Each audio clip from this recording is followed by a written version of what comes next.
You are watching the New American Media.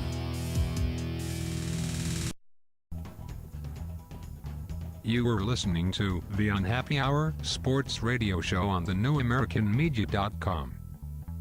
Welcome back, everybody. This is Brian Engelman, your host, and this is the Unhappy Hour on the newamericanmedia.com. We are talking with Cleveland sports fan and NBA scout Zak Baris. You can find Zak on Twitter at ZBaris. That's ZBARIS. And you can find us at American_media_. And if you're watching this on YouTube, please click subscribe. We would appreciate that. We just got finished kind of giving a little update on the Cavaliers, having had a little bit more time to research Dion Waiters and offer our opinions on that. And we started talking about the Nets, and I wanted to break this apart separately so that everyone searching for the Nets and looking for information about the new Brooklyn franchise can find this individually. Let's talk about the Brooklyn Nets a little bit. You know, their owner is trying to make a splash. He's been trying to make a splash for a while, and it's just been an interesting how long has this saga been going on? A year and a half? 2 years now. Fair enough. Let's evaluate. Talk about the ownership. Talk about the new situation with their new arena, and talk about the process of trying to rebuild their team and form them into a competitor. Well, I'll go over the whole deal. The Ratners used to own the team, and they were basically, let's just put it, overhauling Brooklyn, renovating it. Basically, rebuilding Brooklyn as if a few years ago, and they opted to move the New Jersey Nets into Brooklyn. Prokhorov bought the team, who's a Russian billionaire, and he's all about the star power. He's known as the Russian Mark Cuban. That's what people call him. He went out there, immediately traded, not him personally, but Billy King, the general manager. They went out there, they traded Devin Harris, they traded Derek Favors, they traded a lot of their young core, to go bring in Derek Williams. I give them props for doing that because it was a very gutsy move. And I think they were very lucky to retain Darren Williams. I think very lucky. And I think it's a great signing there. But, they've made some bad trades over the past couple of years. I did not like the Gerald Wallace trade. They could have had Gerald Wallace in free agency this year anyways. And instead they traded the 6th overall pick for him in the talented draft where you could have had Harrison Barnes or a guy like Andre Drummond. Or you could have helped package it away in a Dwight Howard type trade. That was the first move I didn't like.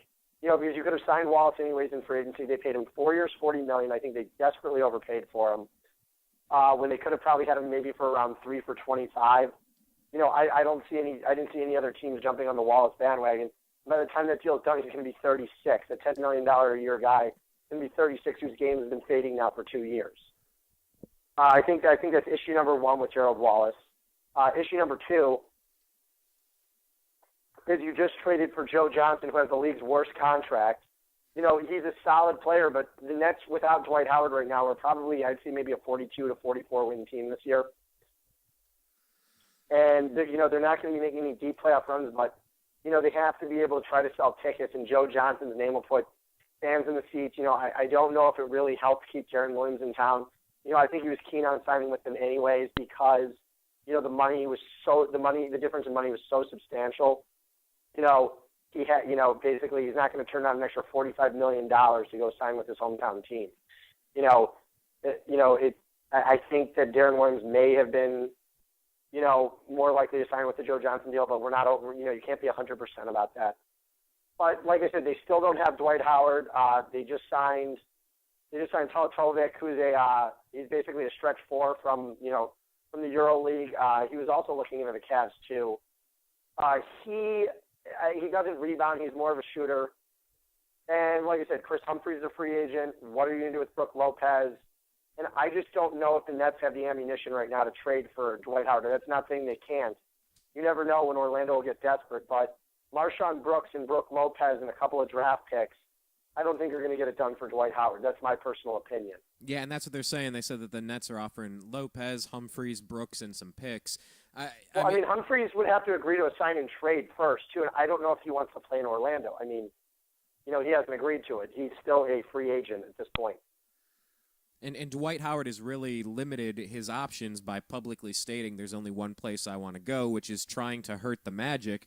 But if the Magic don't can't get some sort of decent value for him, they might just let him ride out another season, just continuing this soap opera. You said last week that you didn't think anybody could have handled the situation worse than LeBron did with Cleveland. And it reminds me of a story I heard. I still haven't confirmed it or not, but that Phil Collins broke up with his wife through a fax machine while he was overseas in another country. I don't know if that's true or not, but that was the worst breakup I had ever heard about prior to LeBron James breaking up with Cleveland on national TV. And you were saying that the Dwight Howard saga is quickly approaching that sort of lunacy. This is people making forget of it. This is LeBron's dream right here. I mean, this is making people forget about the decision. It really is.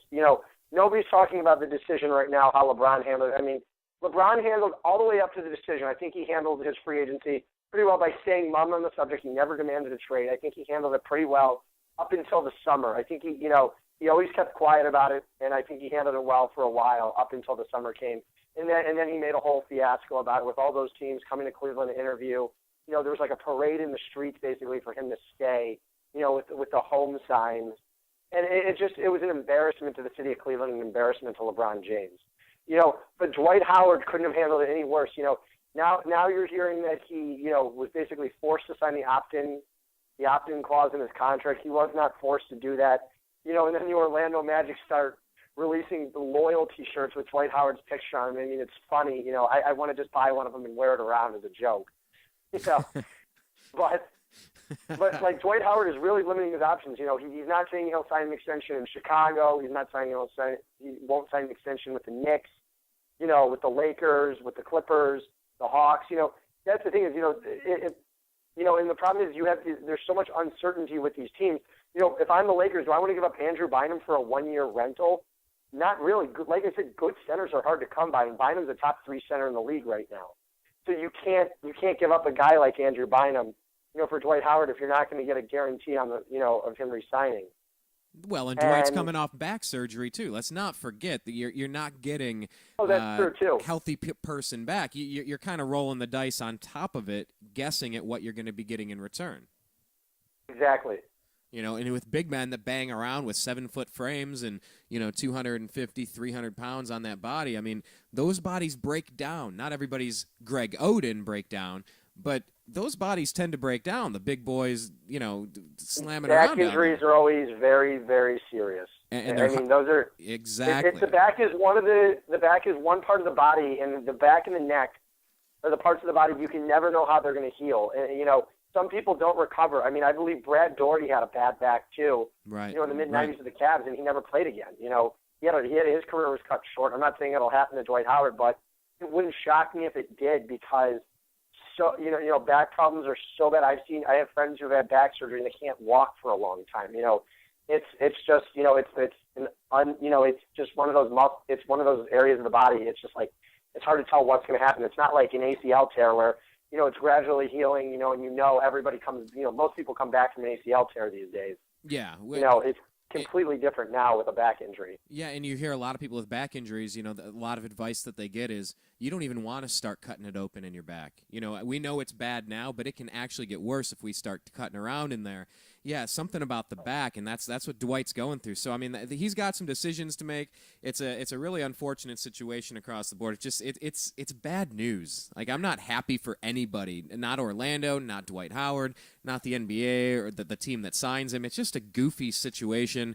We'll see how it plays out, but there's really not too much to bring up right now regarding Dwight Howard. Who knows? He could be moved by tomorrow, and we'll have to eat those words. But I'll tell you what, let's pause for a second. We're going to pivot over to Steve Nash and the Lakers because we got to talk about this. We got an aging Kobe Bryant. We have an aging Steve Nash. And let's just talk about the Lakers for a second when we come back. We're talking with Zak Baris, NBA scout and lifelong Cleveland sports fan here on the new AmericanMedia.com. If you are watching us on YouTube, please click that little subscribe button and follow Zak. He's at ZBaris, ZBARIS on Twitter, and we're at American_media_.